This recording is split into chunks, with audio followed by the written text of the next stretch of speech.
మురళి గారు సినిమా గురించి అన్నీ చెప్పేశారు. బట్ నేను ఈ సినిమాకి ఎంటర్ అయినప్పుడు మామూలుగా అందరూ ఫోన్లో మాకు కథలు చెప్తే చాలా డిఫరెంట్ స్టోరీ, డిఫరెంట్ క్యారెక్టర్ అంటారు. అక్కడ వెళ్ళిన తర్వాత అన్ని మామూలు అదే రొటీన్ క్యారెక్టర్, నేను చేసిన క్యారెక్టర్స్ రిపీట్ అవుతుంటాను. బట్ వెళ్ళంగానే మురళి గారు ఫస్ట్ ఆయన ఇందాక కిరణ్ గారు చెప్పినట్టు ఇల్లు, స్టూడియో ఇవన్నీ చూపిస్తే రియలీ అంటే ఆల్రెడీ ఒక మనిషి అంటే సినిమా ఫీల్డ్లో చాలామంది ఉన్నారండి. అంటే సాక్రిఫైస్ చేసాం, కాంట్రిబ్యూట్ చేసాం అని అంటున్నారు.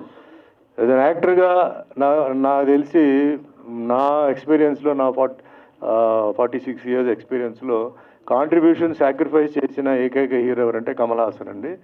ఆయన సంపాదించిన డబ్బు మొత్తం సినిమా మేకింగ్లో సినిమాకే ఆయన పెట్టి మొన్న 3 years బిఫోరే సొంత ఇంటికి వెళ్ళారు ఆయన. అంతవరకు రెంటెడ్ హౌస్లోనే ఉన్నారు. సో అంతకన్నా ఉందా? కమల్ హాసన్ ఓ రెంటెడ్ హౌస్లో ఉంటూ 3 years back only he went in to his own house.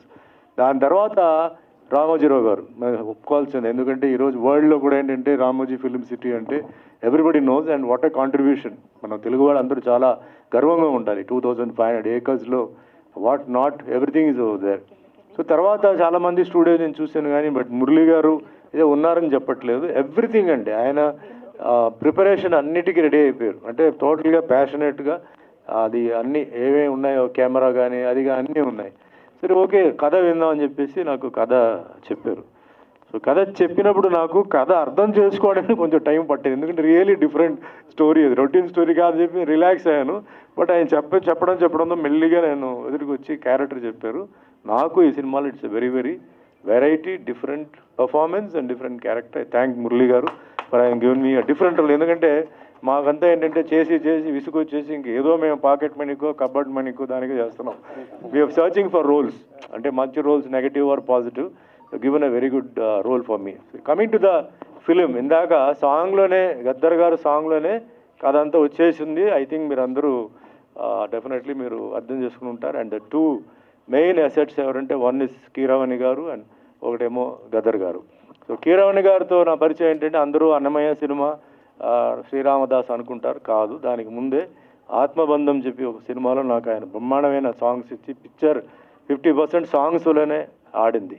And ఈరోజు మన మ్యూజిక్ ఇండస్ట్రీకి, టోటల్ మ్యూజిక్ ఇండస్ట్రీకి అంటే ఇండియాలో సౌత్లో తెలుగులో ఒక మనిషి అంటే ఆస్కర్ లెవెల్కి వెళ్ళిపోయి ఆయన సత్తా చూపించి ఆయన అక్కడ అవార్డు తీసుకోవడం అంత ఈజీ కాదు. అక్కడ మ్యానిపులేషన్ కానీ లాబింగ్ కానీ ఇవన్నీ జరగదు. So it's really a great pride to India. అంటే మ్యూజిషియన్స్ అందరికీ ఏంటంటే it's really great pride. And music గురించి నేను ఒకటే చెప్పాలండి. టుడే ఇండియా ఏంటంటే it's full of community, caste and so many problems. Music is the only one subject which can connect everybody.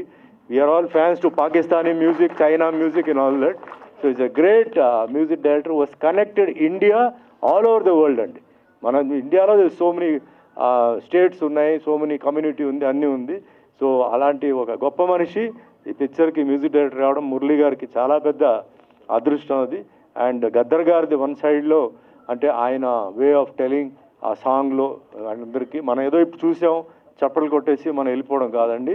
ఆ సాంగ్ని మళ్ళీ మళ్ళీ విని ఆయన ఏమేం చెప్పారో అవన్నీ మనం ఏంటంటే మనం పాటించాలి. అవన్నీ మనం అంతా ఆ ఫీల్ తీసుకొని మనం ముందుకెళ్ళాలి. సో ఈ పిక్చర్లో పనిచేసిన అందరూ ఆర్టిస్ట్కి, టెక్నీషియన్స్కి ధన్యవాదాలు. అండ్ వన్స్ అగైన్ మినిస్టర్ గారు ఎంతో బిజీగా ఉన్నప్పుడు కూడా ఇంత టైం స్పెండ్ చేసి, జనరల్గా ఇంత టైం ఎవరు ఉండరు, బట్ మీన్స్ ఆయన affection for Murali I just. And Dayakar గారు పరిచయం చేశారు. దయాకర్ గారికి ఏం తెలియదండి, మీరు కొంచెం హెల్ప్ చేయాలండి అది ఇది అని చెప్పారు. కానీ దయాకర్ గారు ఫస్ట్ షాట్ నాతో చేసినప్పుడే దుమ్ము లేపేశారు. ఆ డైలాగ్ ఇలాగని లేపారు. ఆయన ఆల్రెడీ 10 సినిమాలు చేసినట్టు ఉన్నారు కానీ ఇప్పుడు కూడా నాకు డౌట్ ఆయన ఏదైనా వేరేదైనా చేశారో నాకు డౌట్. సో బ్రహ్మాండంగా ఆయన రోల్ ఆయన పర్ఫెక్ట్గా చేశారు, బ్రహ్మాండంగా చేశారు. మీ అందరిది ఆశీర్వాదాలు ఈ సినిమాపై ఉండాలి, దయాకర్ గారి మీద ఉండాలి, మురళి మీద ఉండాలి. ఈ సినిమా మంచి హిట్ అవ్వాలి, బ్యానర్ మంచి ఎదగాలి. ఇలా ఎంతోమందికి అవకాశాలు ఇవ్వాలి. ఎంతోమంది పాపం అవకాశాల కోసం వెయిట్ చేస్తారు, వాళ్ళందరికీ ఇస్తూ all the best. Thank you. జై హింద్, జై తెలంగాణ.